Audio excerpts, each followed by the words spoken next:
I sold my apartment to pay for her lavish wedding, and she told guests he's probably just the backup son.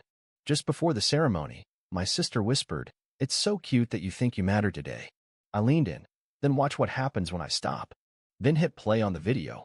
Halfway through, the screen glitched, accidentally revealing a file she thought was deleted back in 2015. Within minutes, 54 people quietly left the party. "I think it's so cute," my sister whispered, her champagne breath warm against my cheek, "that you think you matter today." Her veil brushed my shoulder as she turned to flash a perfect smile at the camera crew, the ones I paid for. My jaw clenched, but I didn't move. I just watched her glide toward the altar in a gown that cost more than I made in 4 months. That gown? My money. The 5-tier cake? My money. The peacocks in the garden? Also me. I'd sold my apartment, my 1-bedroom, my safe place, my only real asset, so Ava could have her dream wedding. She said the budget was tight, that mom and dad couldn't possibly afford everything, and that she'd pay me back after the honeymoon. I didn't even ask for that. I just said, "Whatever you need." That's what you do for family, right? Except apparently, family means different things to different people. Because when I approached the reception table, my aunt leaned over and said, "Oh, it's sweet Ava invited you. She said you were like the backup son." Backup son. Like I was the understudy in my own family. The one they dust off when the golden child needs a favor. The invisible sibling who only exists when there's a crisis or a credit card bill. Then came the moment that changed everything. She leaned in again, right before the ceremony started, her lip gloss catching the light. "It's honestly adorable how hard you're trying today," she whispered with a giggle. "But this is my day, not yours. So maybe don't embarrass yourself by pretending otherwise." I smiled, leaned in too. "Then watch what happens," I said softly, when I stopped pretending. And with that, I gave the AV guy the cue. He pressed play.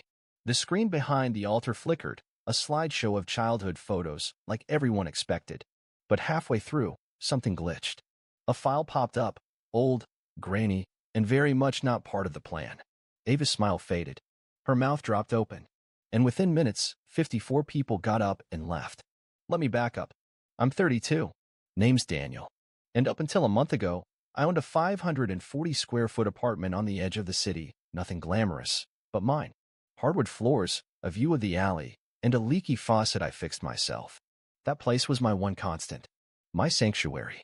The only thing I built without anyone's help. Ava is 28, and she's been the crown jewel of our family since the day she figured out how to cry on command. Perfect grades, perfect smile, perfect lies. She played violin for 6 weeks in 4th grade, and mom still brags about it like she toured with Yo-Yo Ma. I've always been the shadow sibling. Quiet, responsible, boring. The one who picked them up from the airport, lent money without being asked, and got thanks only when a crowd was watching. When Ava got engaged, it was obvious what would happen. "I want the wedding to feel magical," she said on our parents' back patio, drinking rose like she'd invented it. "But the budget is tight." Mom gave a theatrical sigh. "We've already spent so much on her engagement party, and the ring insurance, and her bridal yoga retreat." Dad added, "Daniel, you're good with money, right? You don't have a family to support yet, right?" "No family. Just a mortgage, bills, and the student loan debt I never complained about." They didn't ask. They assumed. So I sold it, put my apartment on the market, liquidated my small savings, and handed over $68,400 so my little sister could have live musicians, monogrammed silk napkins, and a sunset ceremony at the estate where Netflix once filmed a crime drama. Ava cried, hugged me, called me the best big brother in the world. That lasted 4 days. Then came the meetings I wasn't invited to. The group chats I was mysteriously left out of. I'd ask questions, "Do you still need me to handle the florist invoice?" And get responses like, "Oh, Todd's taking care of that." Todd, her fiancé. The guy who once asked if Brussels was a city or a type of salad. They started treating me like a vendor. No, worse, like a nuisance. But I didn't say anything. I bit my tongue. I kept showing up, kept writing checks, kept watching them treat Todd's groomsmen like royalty and me like I was their Uber driver. And then came the file. It was 3 a.m. 2 nights before the wedding. I was at home, or rather, on my friend Aaron's couch, because remember, I'd sold my place, and I was scrolling through an old family hard drive, trying to find some pictures of Ava and me as kids for the slideshow. She'd asked for something sweet. That's when I found it. The folder was called Private, Do Not Open. Of course I opened it. There were a dozen videos. Mostly teenage Ava being dramatic, crying over bad eyebrows, ranting about college rejections. I was about to delete it when I clicked on the last file, dated 2015, and what I saw made my stomach flip. It was a blurry clip. Ava, her voice unmistakable, in a room with a guy who wasn't Todd, shirtless. She was laughing about something horrible, laughing about the personal tragedy Julia went through. I mean, she acts like losing a clump of cells is a tragedy, Ava sneered on the video. At least she won't have to build a future with someone who never supported her in the first place. My hands went cold. This wasn't just gossip. This wasn't teenage cruelty. This was Ava at 20. Cold, calculated, cruel. And suddenly, everything snapped into focus. How she manipulated our parents. How she turned every failure into someone else's fault. How she always landed on her feet because someone else was holding her up. That's when I decided I wasn't going to be silent anymore. They wanted a magical wedding? Then let them see who was really under the veil. They thought I would smile, nod, maybe offer some sweet brotherly toast that ended with applause and forced hugs. They had no idea what was coming. I walked up to the microphone like I was sleepwalking. Calm. Measured. But every step pulsed with rage I'd buried for years. Ava sat at the head table under a chandelier that probably cost more than my car, her manicured hand curled around a champagne flute. She watched me with that smug little half-smile, the one she always wore when she thought she'd won. "Ladies and gentlemen," I said, my voice echoing slightly through the grand ballroom. "I won't take much of your time." The room hushed instantly. Everyone stared. My father nodded proudly. My mother dabbed the corner of her eye. The crowd expected a tribute, a laugh, a tear. "I just want to say," I continued, "that family means different things to different people. Some of us think it means sacrifice, loyalty, showing up when no one else does." I looked straight at Ava. "And some of us," I said slowly, "think it means taking everything without ever saying thank you." A ripple went through the room. I turned and nodded to the AV technician. He pressed play. The screen behind me flickered to life.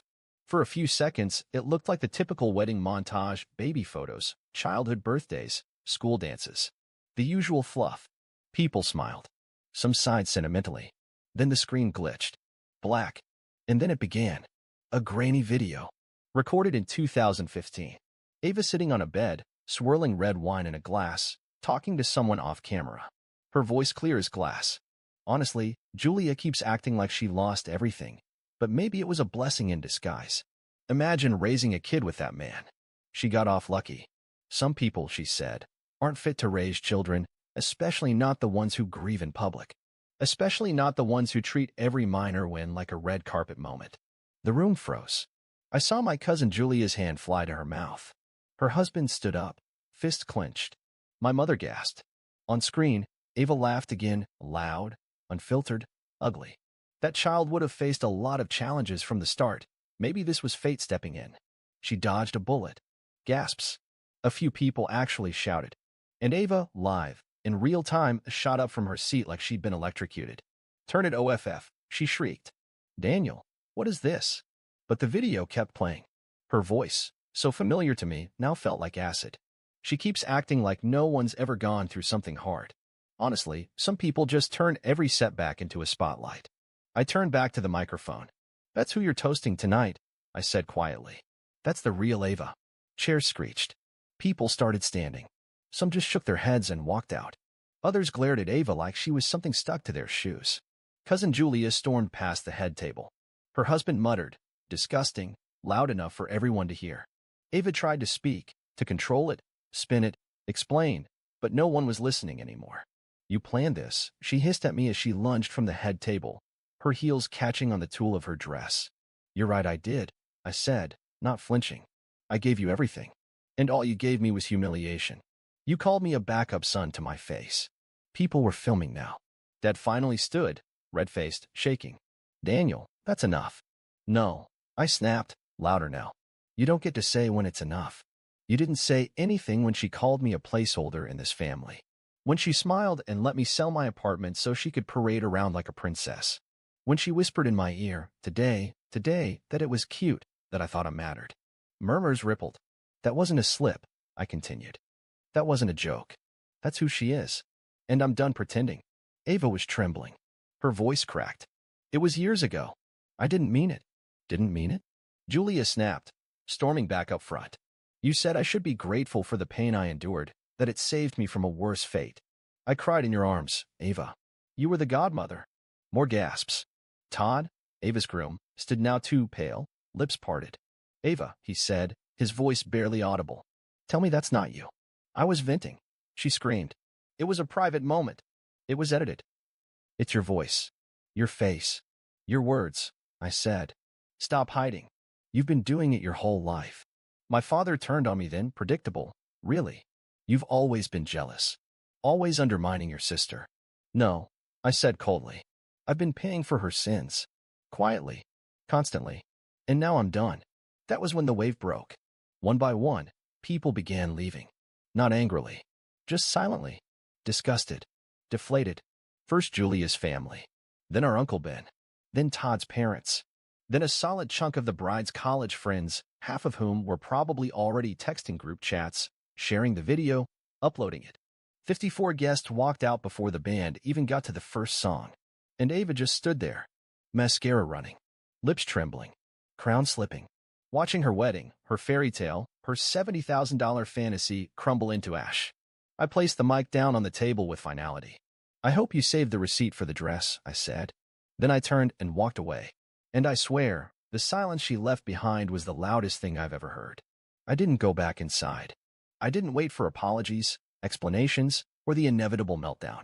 I walked out of that marble palace in my scuffed dress shoes, straight into the parking lot under the blinding glow of the venue's chandelier-like exterior lights, and I exhaled.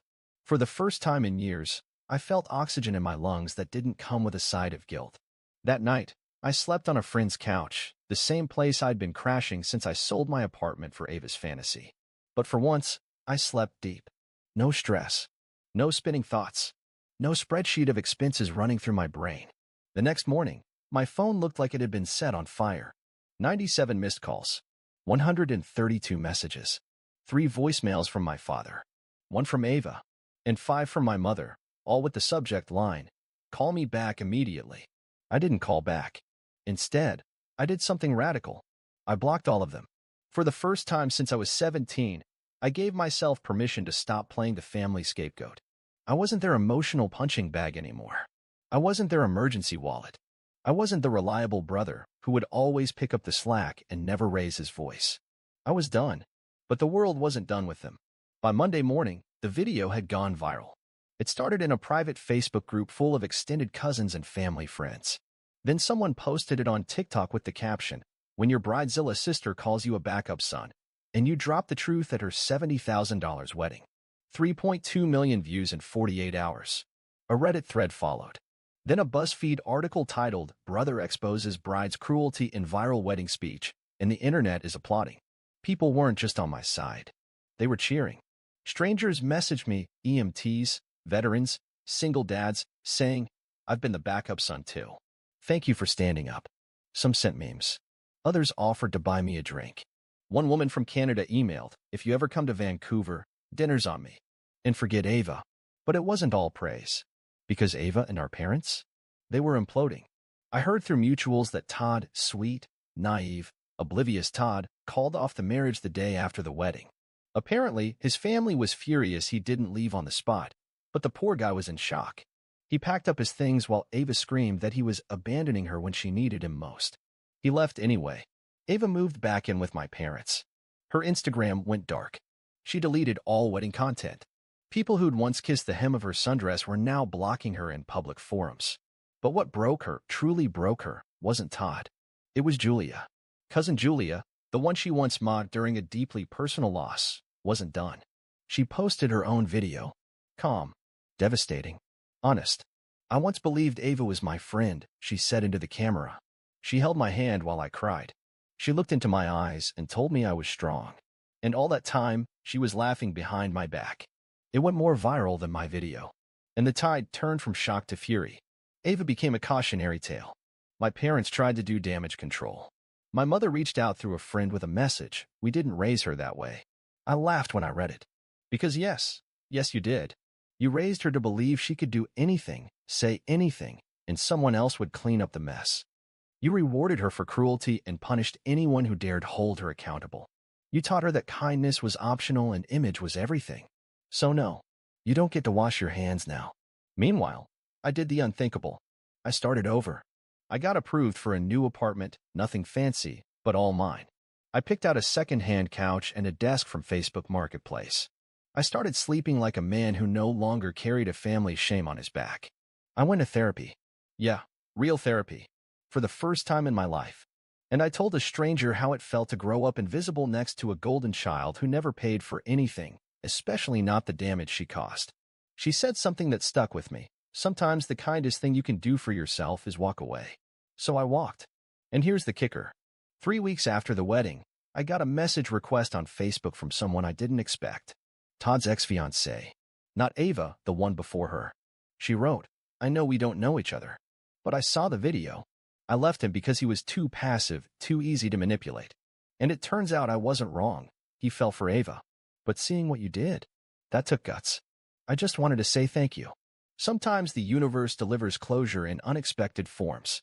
6 months later, I stood barefoot in my tiny kitchen, stirring cheap coffee in a chipped mug, looking out over a street that didn't carry their shadows.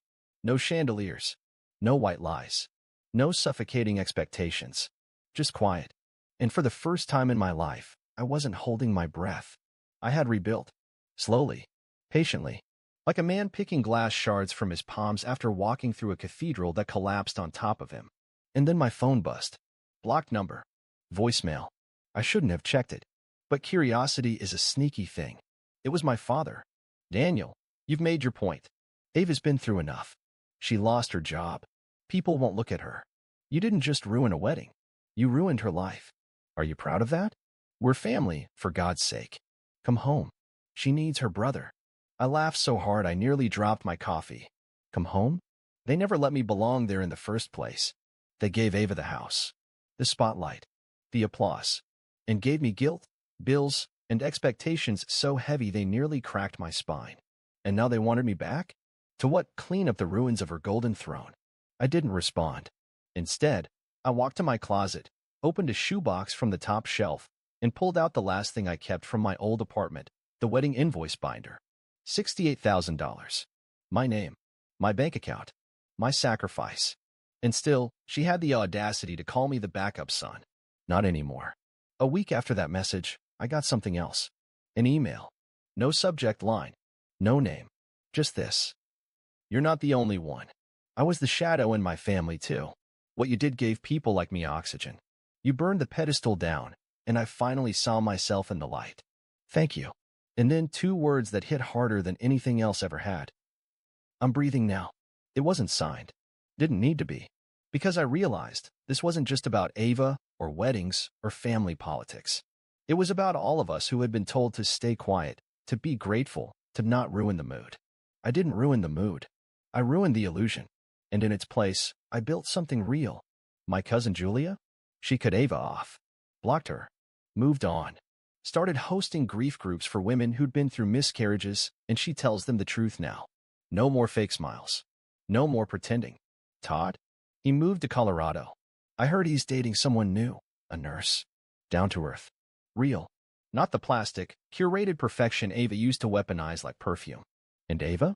Last I heard, she tried to rebrand herself online. She launched a blog titled From Bride to Broken, My Journey. It flopped. Nobody cared. Because the world saw what I saw for 28 years. Behind the veil, there's nothing. My parents? Still silent. Still waiting for me to crawl back into the role of self-sacrificing son. But here's the kicker. I don't miss them. Not even a little. I filled my space with something better. Peace. Purpose. People who see me, not just what I can give them. And when I walk past the mirror now, I don't see the backup. I see the man who stopped the show, unplugged the illusion, and handed the microphone to the truth. So if you're reading this, if you've ever been made to feel like your voice doesn't matter, let me say what no one said to me for too damn long. You do. And when you finally speak up, make sure the whole room hears it. Because the world doesn't change with whispers. It changes when someone like you finally says, loud and clear, "I'm not your backup anymore," and walks away not broken, but free.